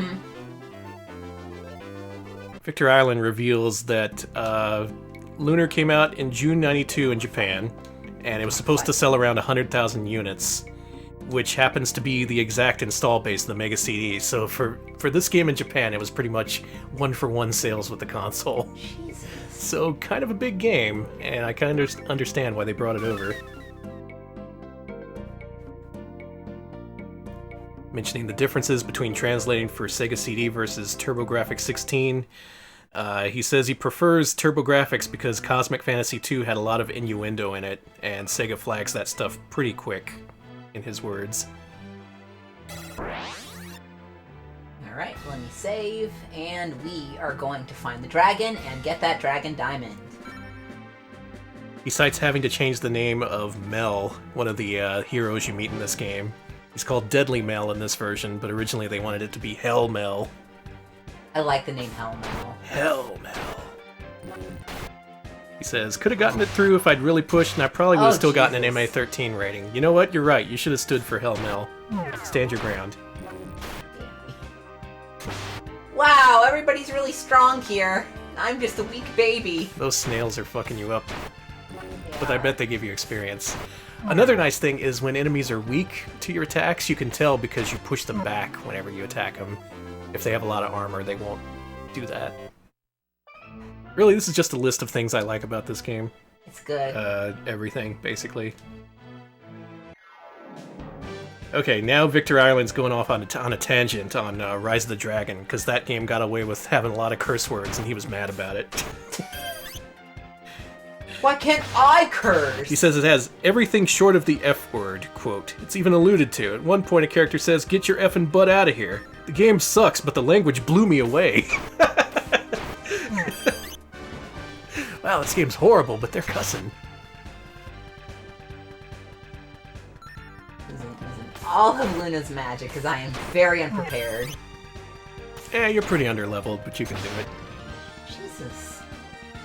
The new CD voice acting took 2.5 weeks from voice recording to final mix. Boy, what's holding up episodes of PlayStation Year 1? I'm no Victor Ireland. That's true. Okay, those slimes are pretty easy to beat, so I'm just gonna get these guys. AI, please keep healing us. Thank you, Luna. He's talking shit on Dark Wizard, which was Sega's big tactical RPG at the time. He says they kept pushing it back, and what he heard is that it sucked so much they had to redo a lot of the game. From what he understands, it's still pretty bad. Well, guess what, Vic? You're wrong. Dark Wizard's pretty cool. Danny, the Dark Wizard Defender has come along. Only 3 for that? Frick off. Oh, and he mentions, yeah, he did actually put a slam against Dark Wizard in this game. The text is a throwaway line of dialogue where he's all like, they say the Dark Wizard's coming, but it may be too little too late. You know, real subtle. Yeah, Arnold, he's basically saying every Sega CD game is crap except for the ones he translates. This guy, if you're familiar with him, he does have kind of an ego. Oh, you don't say. Yeah, well. I'm just wondering what happened with Gaijin Works. As far as I know, he's never made a statement about that. If you're unfamiliar, Gaijin Works was his publisher that he operated until January of 2018, at which point the website stopped updating, there were no new tweets, it just stopped everything. And there's been no indication of whether the company was shut down or whatever. It just stopped, and he hasn't said anything about it. Yeah, Gaijin Works is probably gone by this point. For whatever reason, they focused on this franchise called Summon Night, and they translated and released several games for it, despite most people saying that Summon Night's not that good. And apparently it didn't get a lot of sales, and they put all their eggs into that basket, the Summon Night basket. Don't know why I cast Temptation instead of healing, but let's cast healing. Right, yeah, Vork, Summon Night and Class of Heroes. I like the Class of Heroes games. I don't think Summon Night looked very interesting, though.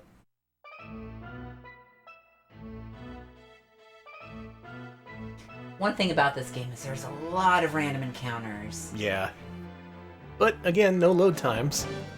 That saves you a lot of effort. I guess. It's just still... Class of Heroes was pretty primitive. I enjoyed it. It was kind of like a very low-rent Etrian Odyssey, which I appreciated at the time. They did release a PSP and PS3 version of that game. Leave Alex alone! Oh yeah, and someone else translated the original Class of Heroes, which supposedly isn't that good. Alex is a nice man, just trying to get that dragon diamond. Apparently the Gaijin Works forums are still going. Yeah, I checked them a couple months ago and everyone was all like, where the hell is Vic? Where's this company? Oh well. Apparently they stopped when they owed some people some prizes for a contest. They were just like, ah, fuck it. That's no good.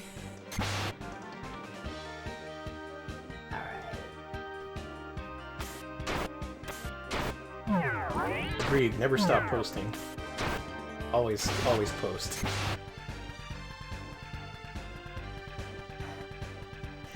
I've heard from some people they've seen him at trade shows. It's been suggested that he's gone into hiding, and judging by his internet presence, yeah, I'd say that's true. But apparently he's still out there in the marketing and journalist circles. For whatever that's worth. Maybe he wants to start up a new company. Danny, do you have a... Oh, you're almost there. Is that it? It's like this, like it. Is that right? This way, it's this way to the antechamber and to the right for the dragon. You can examine something here, though. There's no enemies in this part. Like, what's this? They were just some pins. They didn't want to spring for shipping pins to people. I guess by that point they lost enough money. They were just like, ah, whatever. This chamber is cool, but we can do better. Save. Self-destruct system, yes. Yes. Oh man, they fucked with Lunar 2 so much. This game in comparison is not the worst localization that Working Designs did. For the sequel, you can still save anywhere, but it costs you points that you use to level up. So you have a choice of either leveling up your magic abilities or you can save. And it increases every time you save. He sets to the right, correct? It's to the right, yeah. Oh yeah, I know where I am. Now that's not a problem later on in the game, because you do get a ton of magic points, and saving becomes not an issue. But for the first few hours, it's just... why put that in there? That's so pointless. And yeah, as Vork says, they rebalanced some of the enemies in this one, and it's not nearly their worst work. If you want the worst one, that's supposedly Exile 2 on the Turbo Duo. People have said that that game's almost impossible to complete due to the changes they made.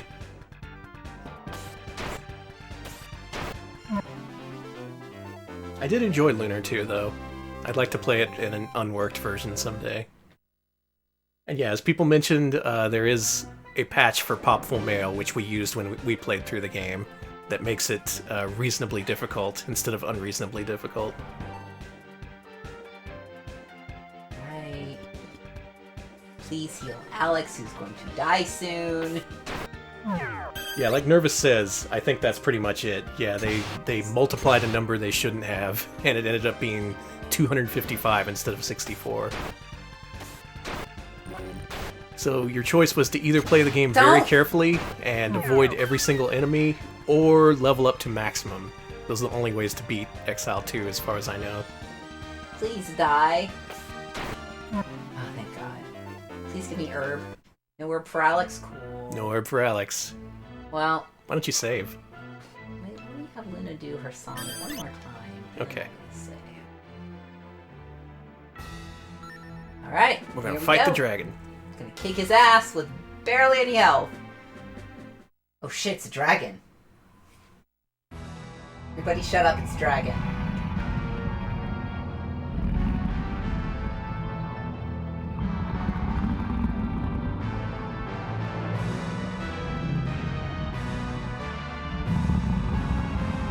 Yes. Yes. Yeah! My man! He's a big boy. My friends, you are the first adventurers to visit me in a long time. Sorry, I just drank a milkshake. I am Coral, Tetrarch of the Dragon Tribe. You have journeyed far, and now you have arrived at my lair. Lair. It's a journey few have survived. Your mission must be urgent. Yep, Grandpa Dragon. That's Quirk. Young dragon boy. You have green eyes. Cool. Look at him nodding up there. Uh-huh. Oh, damn. So here's what I'm wondering. How the hell did he get into this room? That's a tiny little entrance there. Did he enter it when he was a baby and he just couldn't get out? There's a back door, probably. Oh, okay. Utilidor system. Okay.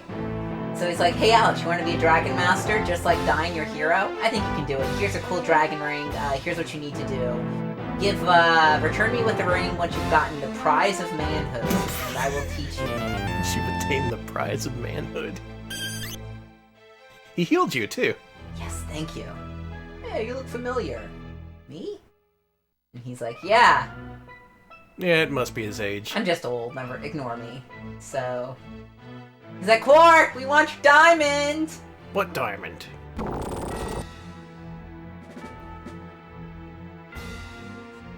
So why do humans prize these things? After all, they're made from his... Oh, what's the use? That's my favorite, by the way, when I first played that part as a child, it blew my mind and I laughed until it hurt. I can confirm that that's not a Working Designs change. That is actually a thing from the Japanese version. That's even better! It's dragon shit in every other version. Oh, I got a lot of XP for that. And we all did. And in kind of an ease-like touch, they do give you experience points at certain points of the story. Kind of an outdated thing at this point when this game was made, but still. Alright, don't worry. I'm 1 year on T. I'll return to you as a man soon enough. Yeah, like Null said, double bam bam. Mm-hmm. Exactly. We were all saying that in the 90s. Okay, so I'm gonna go and get the dragon crystal. I'm all healed up, thank you. Let's do it. I think here you can just get out of the cave. But Do I need to grab it or anything in the chamber, or? Oh no, I need to go back there after I've got this special item. Yeah. Okay, I wasn't paying attention. Do you remember where the item is? Oh no, I mean just like leave the cave. You got everything you wanted. Oh, I know. I meant like he wanted me to go a certain way to get the magic item. Do you remember where I have to go for that? Like outside the cave? We'll get to it. Okay. For now, your goal is to get back to town. Can do. Yeah, Simon, Quark eats a shitload of carbon every day and compresses it into a diamond in his intestines. That's how dragons work. See, he's the white dragon, so he makes diamonds. Now the brown dragon...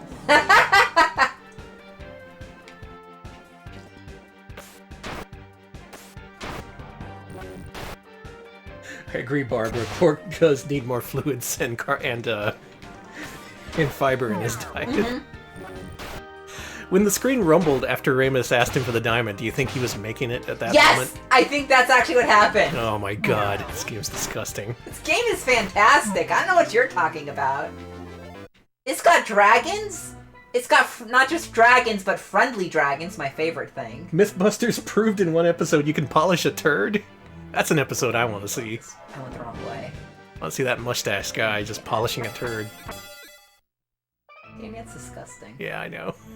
Okay, I think this is where I need. There's that herb you were looking for. Finally, God. Alright, let's get out. Let's get out of here. I don't need to fight these guys. Yeah, I'd hate to be in charge of a dragon's gastrointestinal system. God. A lot of specialists in this world. Jamie polished a lion turd? Why did it have to be a lion turd? Fine, you know what I'm gonna do? I'm just gonna attack these guys. Get out of here. I'm learning so many things today. I guess Mondays is just like turd talk here. Mm-hmm. Welcome to Turd Talk. Right, today we're talking about dragon turds, lion turds, You're on the line. What's your turd problem? Man, I wish I had one of those epic maps that I've been craving. You're going the right way. Okay. Yeah, the Dragon Cave isn't too hard to get lost in. And they do have bitchin' maps in this strategy. Sorry, guide. I should have said bitchin' maps. Yeah, bitchin' maps. Not craveable maps. It's not like it's a fucking... These maps will not stop complaining. Yeah, you gotta go back to town and try and sell your diamonds to the dealer. Well, I remember what happened. That part's actually pretty good.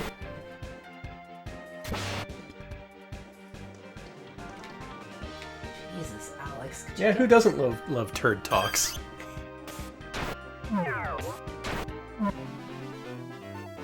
The rectal pals, thank you. We gotta get out of this cave. Hey, I got a shield. There's just too much shit talk going on in here. Literally.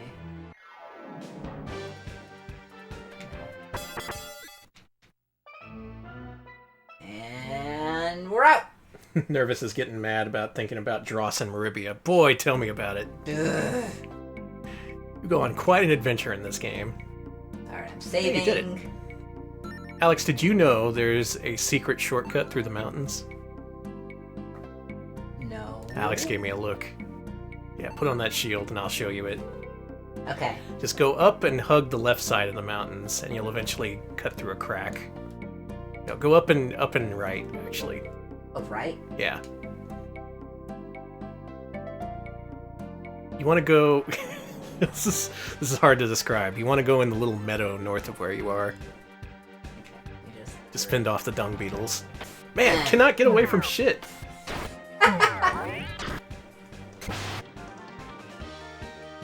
Ape, no! Hey, clubbers, welcome back from work. We got a dragon to shit in our hands, and it's a diamond. It's literally what happened. Yeah, go to the northeast where that little meadow is. I think there's a crack you can get through there. Like Yeah, this way? just hold left. It's either there or in there. I think that's it, actually. Well, I found dung beetles here at least. Alright, kick their ass. Billy Mays, yes, I did watch the making of documentary on the Lunar Complete games. Yeah, Working Designs, they localized the remake of this game for PS1, and they added in a new disc for the US release that's all about the localization. There's even a hidden minigame on it. Oh yeah, it's like Pong, isn't it? I forget. I think so. Yep, there you go. Are you kidding me? Uh-huh. I'm furious! You never knew about that, huh? No, that would have... Save some time. Dragon Song, oh man. Oh, I hate Dragon No, Song. let's go back to the No. turd talk. I'd rather talk about No. turds than Dragon Oh, Song. I hate Dragon Song. Dragon Song was, what was that recently? RPG Limit Break? Someone actually ran that game. What? Yeah, Why? you can apparently beat it in like 5 hours if you know what to do. Dragon Song is a game that I bought right when it came out because I was so excited, and oh my god, so horrible, that game. That's a game where you can spend like an hour grinding up to buy this expensive piece of armor. You can like just get a ton of gold, save it all up, and then you buy it, take it into the first battle, and it fucking breaks, and you have to buy another one. It has breakable equipment. Anyway, if you try to sell the diamond back at town, they're not having it. They're like, hey, I am not rich enough to buy this. I gotta go to a big city to sell this bad boy. Yeah, self-destruct system says High Spirits ran at RPG Limit Break. That takes some dedication. Okay. So we gotta take a boat. Hold on, let me see if there's anything I can buy that I can use first. Well, I guess I can get heavy clothes for... Heavy clothes would be nice for Alex, considering he's getting beaten up. I thought he had heavy clothes on. I think he just has a shirt. Ooh, that's no good. Let me check his equipment here. Oh no, you do. Maybe I'm Okay. thinking of Ramus. Yeah, Ramus and, what's her face? Okay, Miss Ramus is armed for bear. He's got a trash can lid, he's got gloves. It's like he knew that the Dragon Diamond was a turd, so he had to wear gloves. Alright, let's give Luna some nicer clothing. There you go. And we've got a lot of herbs. Let's get out of here. Alright, you are armed. Armed to the teeth. Should we talk? I think we should talk. Should I talk to my parents first? Yeah, why not? See if Okay. they got any advice. Hey, Mom. Hey Mom, Dad. we're leaving the continent. Just thought you should know. Okay, bye. I actually just really like the conceit that you can't sell the item in town because they do not have enough money to give you. Like, I like that RPGs too. that do that. And I like that it's not a cutscene. You have to actually go up and try and sell it using the actual menu. Like, where'd you get that ring? Yeah. Yeah, didn't know we had it in us, did you? Mm-hmm. Maybe we are a Dragon Master. Did you go around looking at the stuff in the house? Not yet. You should Let me do it. that. Yeah, I think you can only look at stuff in Luna's room. Weird. Yeah, she gets pissed. If she's not with you, you can do it, but I think Nal gets pissed at you. Yeah, like, Nal gets pissed in her stead. Nal calls you a creep if you do it. He's like, that's disgusting. Knock it off. Yeah, go smell her bed. You can do that, by the way. Yes.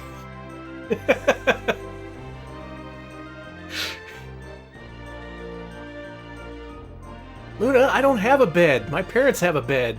Oh wait, your bed is in the living room. That's weird. That's so weird.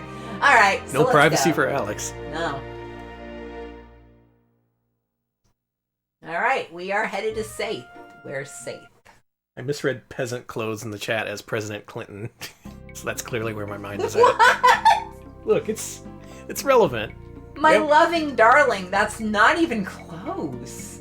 They reference Slick Willy in this game. You know it. Sure fucking do. Okay, so I think... Yeah, from here you gotta look at the bridge to confirm that it's broken, and then you gotta go find a guy who will help with the bridge. Okay, so that's... Where's the bridge? Let me read to it directly from the strategy guide. It's to the west. Okay. Yeah, here we go. Oh, the bridge has been washed out. What am I supposed to do? Alright, here's where we are in the walkthrough. Leave town and walk west to the broken bridge. Press the A button to try and cross the bridge. You can't, of course. Now go northeast to the logger's house. Talk to the logger inside the house. He'll fix the bridge, but he left his axe in the weird woods, and naturally expects you to go get it. Of fucking course. Leave the house and follow the river to the north to find the weird woods. Oh, she's got attack magic now. Okay, so I need to go northeast. You search the bridge, right? Yeah. Okay. Yeah, you gotta talk to this guy. The bridge is out.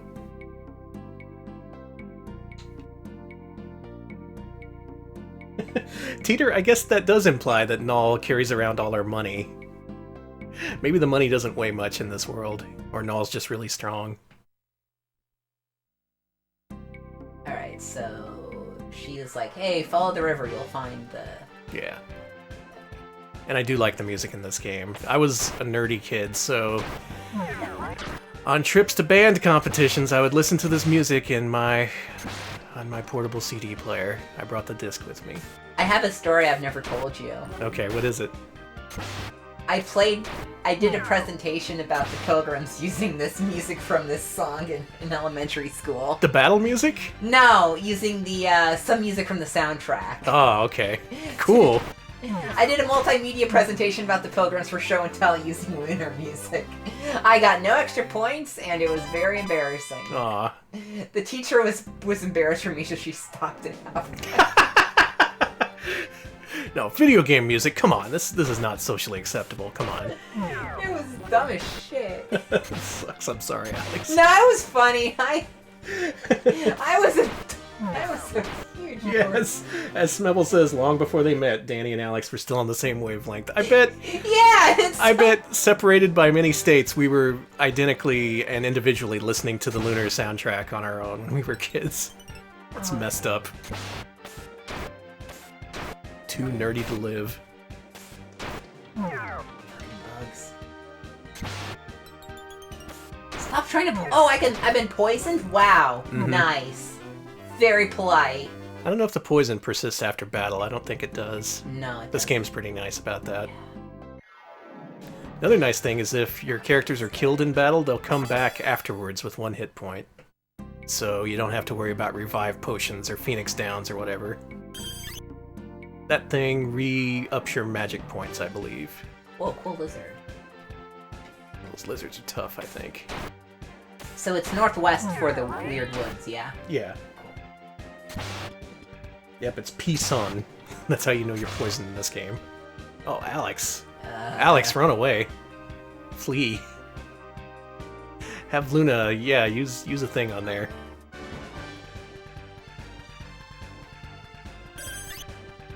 You know, if you really... Look at me!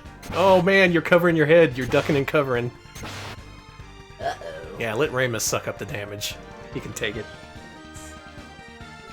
You know, if you really book it through the weird woods, we may be able to get to the mainland by the end of today's stream. Oh, fuck. I'll try to. I'll do my best then. Or at least get to the town to the south. Still wondering if we should play through this whole thing on stream. I know if we do, I'll have to do some grinding off stream to minimize that shit when we're actually streaming. Is that the weird woods? Uh-huh. Made it. Now watch out, there's a lot of flies in here. They're supposed to be haunted. Okay, how do I get to the weird woods? Is this a teleporter maze again, or am I just remembering something else? No, let me guide you. Okay. Keep heading south. South. West. West. South. West. Yeah. There you go. And keep going west here. There's a treasure chest. Oh my god, get out of there. Really? Yeah, I don't even want to know. Those things will fuck you up. I'm at. Also, running real quick and guaranteed every time. You never fail to run in this game. Whoa, I got a tiara. Hold on. Yeah, give that shit to Luna.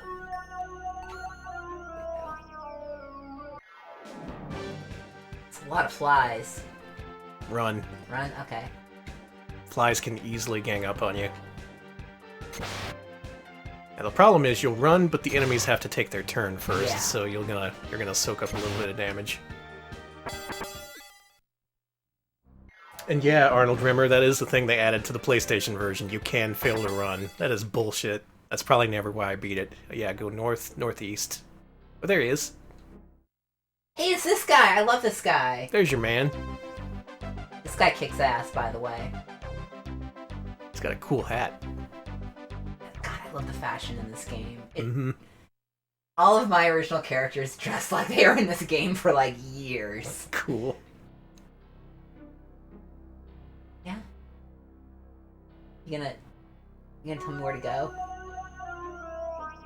There's nothing special going on here. Okay, go, so you go northeast to get a treasure chest first. Northeast, okay. So I'm going northwest. You're supposed to go northeast. Get. Oh, that's locked. Never mind. That one's locked? You gotta Okay. come back. So I can keep going? Yeah. Okay. Go The up. house should be right to your west. Yeah, just run. Another fun thing about this game you may have noticed from watching Alex navigate the map is if you push a direction towards a solid wall, you'll just keep walking along it. Mm-hmm. You never get really stuck. You just kind of glide along walls and stuff. I used to call it the wall dance. The wall dance. Just little things like that make the game, they add an element of fun and make it a little bit easier than other RPGs at the time. Give me more items. Okay. Lake says, "Get out of my swamp." Oh, he disappeared. Alright, let's... Yeah, now you can just leave. I'm gonna save... Yeah, why not? Being able to save anywhere is so nice. Why do no other RPGs do that? No, go west and north. I'll guide you. Okay. Yeah, go back to the cabin, I'm at the cabin. and then head east from there. No. I think I really like Lunar because, like you mentioned earlier, it has a lot of conceits. Like, you can't really fail running. So it's west, North. right? East. It feels like this game was made by people who played a lot of RPGs, now south. There. And they know what annoys them about the genre. Alright, Go and south then- from here, Cool. and then when you hit the wall, go east. You want to heal after this battle. Yeah, I was gonna get Luna to do her cool spell. Luna, do your cool spell. Nervous says, the character designer is Toshiyuki Kobuka from Gainax. Alright, so this is why it has kind of a Gainax look to it. Southeast? Mm-hmm. Yeah, you're almost out. This team were Falcom alumni. That makes sense. That makes a whole lot of sense. In fact, there's even one part that directly references Ys. You get to meet Adol in this game. What?! Yeah. You can go south for a treasure chest here if you want. Heavy clothes. Wait, they all have heavy clothes, never mind. I can sell that. Did the Idol Master character designs too? Well, he's a rich man now then. And we're out! Yeah, now just go back to the woodcutter's house and we are good.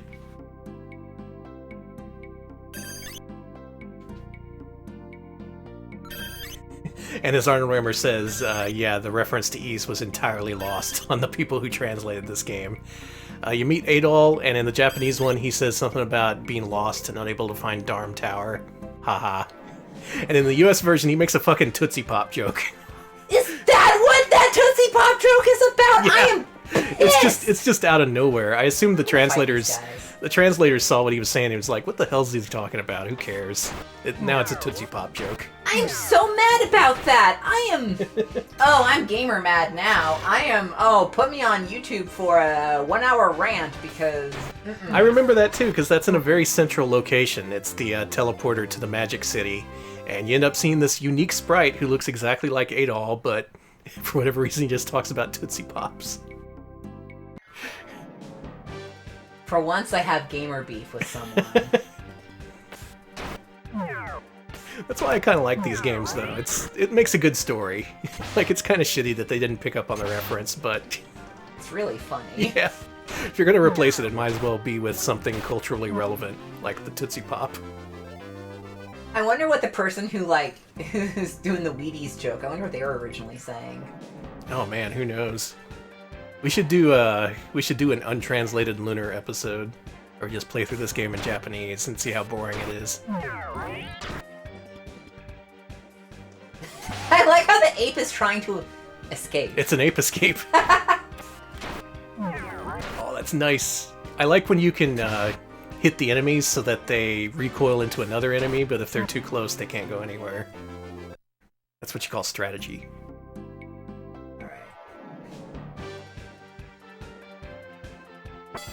Yeah, if only there was an ease game about Tootsie Pops. Someone talk to NIS. Alright, here's your axe. Fix the bridge. Yeah, go fix that bridge. Gaining levels outside of combat. Why never? Hey, that's also from Ease. Man. Vic, you dropped the ball. Wait a minute. There's probably something else you have to do. Okay, you gotta go back to Berg. Why? So Ramus can ask his dad something. Okay. He needs to ask permission to go to Maribia.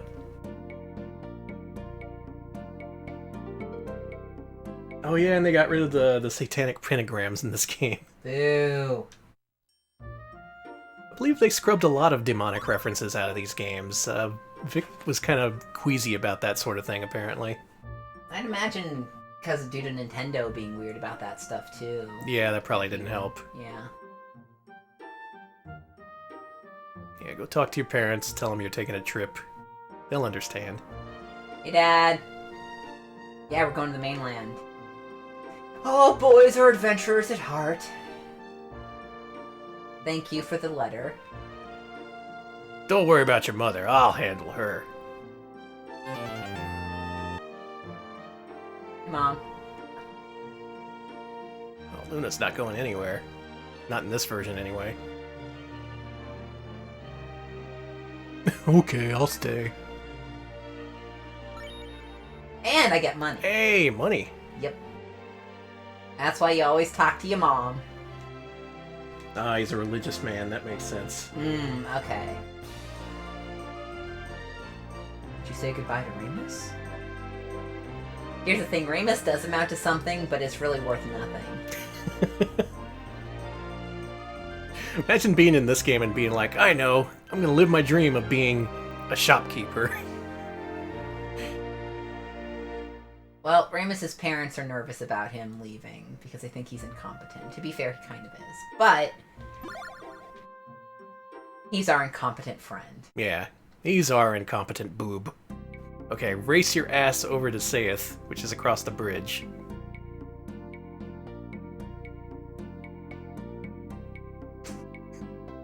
What would Jesus say about cheating people out of their pins? Well, that remains to be seen. Alright, is it south? Yeah. Man, we're booking it through this game. See, if our whole playthrough could be this, what's the word? Like there's actual stuff going on, and it was this smooth, I would be okay with playing through the whole thing. I'll do some research, I'll see if that's viable. If we're gonna play through any RPG, it would be this one, though. Just keep going south? Yeah. Okay. I can't go any further south. Okay, head to the east. Yeah, Saith is south and to the east. That'd explain it. I was heading west. Let's go east. Yeah, keep on going, it's the... Hug the ground. Yeah. There it is. Hey, you made it. Alright, let's save. Okay, now that you're in Saith, you need to... Thing.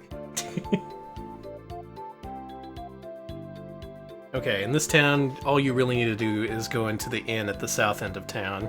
Yeah, we gotta talk to... The town's talking about some guy from the Magic Guild, so... Sounds like a dickhead. Dragon Masters are hot. Oh, yeah. Wow! Fucking... Thanks for Meow. Vic Ireland, like, yes, I love it when women compete with other women. Alright, so the inn. It's way south. It's on the dock, I think. Sitting on the dock of the bay.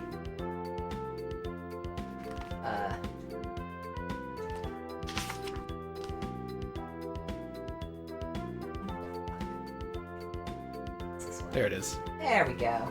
Who's this guy? It's the captain. Captain's Army like, hearties. sea's rough. Alright, let's talk to this guy. Yeah, Luna was talking a tiny child. A brainless bride. Man, I hate just thinking about that old hag in the woods. What a tough old bag. Get over yourself. Sitting here at the bar, just hating on that old hag. This guy looks cool. Let's talk to him. He's got a cool sprite. Who's this guy? Cower before me, peasants. That's a great way to introduce yourself, Nash. I love Nash. He's such a dickhead. He is the biggest dickhead in the game. Yeah. He's third ranked of the Magic Guild. He's an apprentice to Galleon, and he's going to be the greatest magician in his age group. No one's better than him, and no one thinks he's a piece of shit. And that's the end of it. I've come here on a mission from Galleon, and he hates his hick town. Great. Alright, I talked to Nash, the little piece of shit, and I'm going to talk to this guy. Alright, you gotta talk to the boat keeper a few times and give him your letter. The guy in the inn. Oh, in the inn? Okay. Yeah, the one behind the counter. Oh, that's the boat keeper? He's the boatmaster. No, I don't care about that guy. That's the one thing. You're a little slippery in this game. At least look at the letter, asshole. So he looks at the letter, and he's like, damn, you're Noah's son? That guy made a kick-ass boat. Alright, your father is wonderful. You can't sail because the captain sucks, though. Alright, now talk to Nash. Nash, the boat sucks. Can you help us? Nash doesn't want to do anything. What, really? Yeah. Oh, you gotta talk to the lady on the west side. Yeah, that. Lady? Old hag!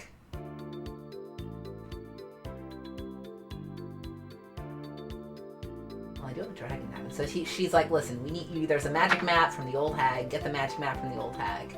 Nash is like, oh, you're going to Maribia? Cool. That's very interesting. I need to go. Okay, let's go to it. Oh my god, the old hag's house is a million miles away. I don't remember this. Okay, you gotta exit town, and then you gotta make a long trip across the country. It shouldn't take too long. Okay, let's go. Should Yeah, I get better equipment, or...? Trade Nash to the hag. Well, if you're gonna be running the whole way, it doesn't really matter. Alright, let's get out of here then. Eat shit! Yeah, we're gonna go to the Prime Meridian. Okay, how do I get to the hag? North? Head all the way west. Oh boy, okay. Basically, just hug the west shoreline the entire way, and you should be able to make it.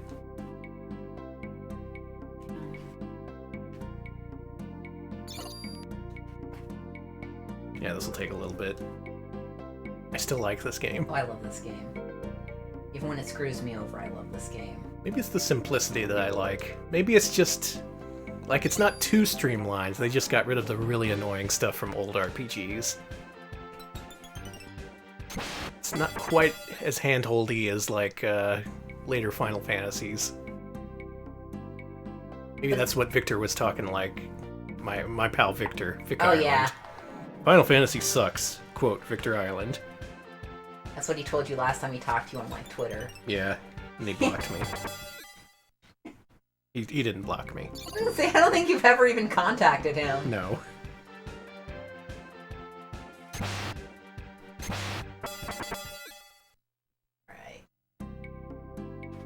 Alright, so Victor Ireland, going back to this interview briefly, was asked, why did you choose Lunar as your first Sega CD release? It says he looked at 3 or 4 RPGs before Lunar. Found it! I wonder which one. Like, was he playing some of those shitty games like Silky Lip or whatever? Old hag! You Gimme. So she wants me to give her Null to eat. And she's like, can I have the staff for the ocean map? And that's what we agreed. That's a good deal. Yeah. You shouldn't give up your little dragon. Mm-hmm. Okay, that's nice. Now you gotta go back to Seth. Alright, let's go. Out of the 3 or 4 RPGs he played, Lunar was by far the best, and he didn't know anything about it, though he heard people talking about it. Looked it up in a Japanese magazine, saw that it was ranked as the #1 RPG of all time. Heard rumors that multiple manufacturers had been trying to license it, but couldn't get the deal made. Was wondering why not. Turns out the president of Game Arts, and I know this is going to sound egotistical, says Victor Ireland, he said, he thought we were the only ones who could do it right. It was a great compliment, but he could have just been stroking me. Oh goodness. He plays a lot of games, which was cool, and we had immediate rapport. Couldn't speak to each other well, but he speaks better English than I speak Japanese, says Vic. That was actually not bad. So it sounds like they hit it off over their love of video games, and apparently the Game Arts guy was familiar with Working Design's previous work on the Turbo CD. So that's a nice foot in the door. What if they turned down Sega? Like, no, Sega, I don't think you can do a good job with this game. You got the chart. Let's go to the captain.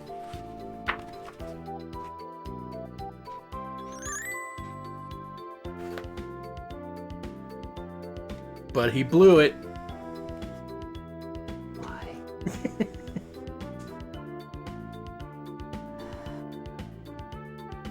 There's only one more thing you gotta do, and that's go to the top of the lighthouse.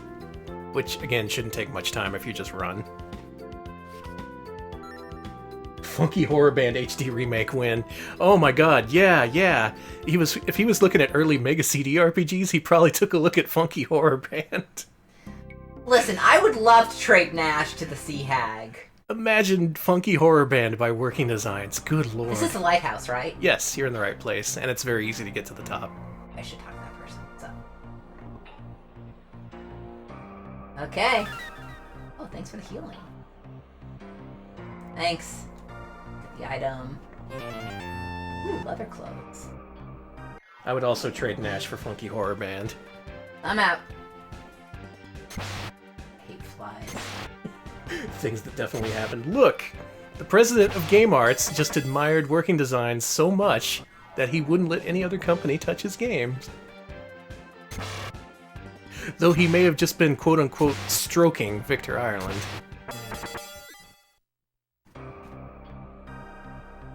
Such an unbelievably horny man, so afraid of pentagrams. Can't have pentagrams in this, kids might play it. Anyway, the president was stroking me. Oh, here's Victor Ireland's opinions on the next generation game consoles. Are you ready for this? Yes. I think 3DO is too expensive, but everyone else does too. I can't see 3DO becoming what everyone says it's going to be. A lot of developers are just sitting on their hands waiting to see what'll happen with it. The Jaguar? Atari has a real opportunity to make a great system, but their track record is less than stellar. I don't know. Of all the systems to be available, I like the Jaguar and the Saturn. Vic, buddy. Oh, anyway, Luna's talking to you or something. She's like, hey, I'm proud of you.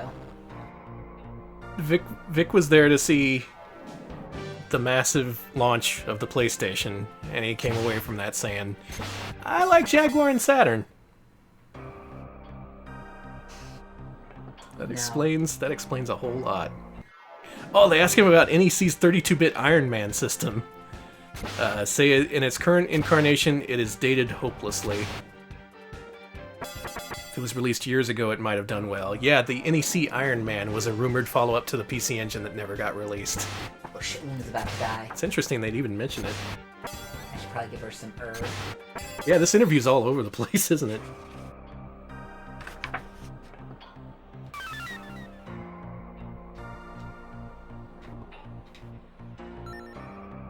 Let's get out of here. What's next for Working Designs? He says he already announced Vi, which was their next Sega CD release, Lunar 2, and he says we're trying to get one other title, but we haven't announced it yet. That would be Popful Mail. A lot of it depends on Sega CD market and the release of the Saturn. We want to have a game out for the Saturn within a month or two of its release. So even before the damn thing came out, he was committed. He was all like, Sega would never do me wrong.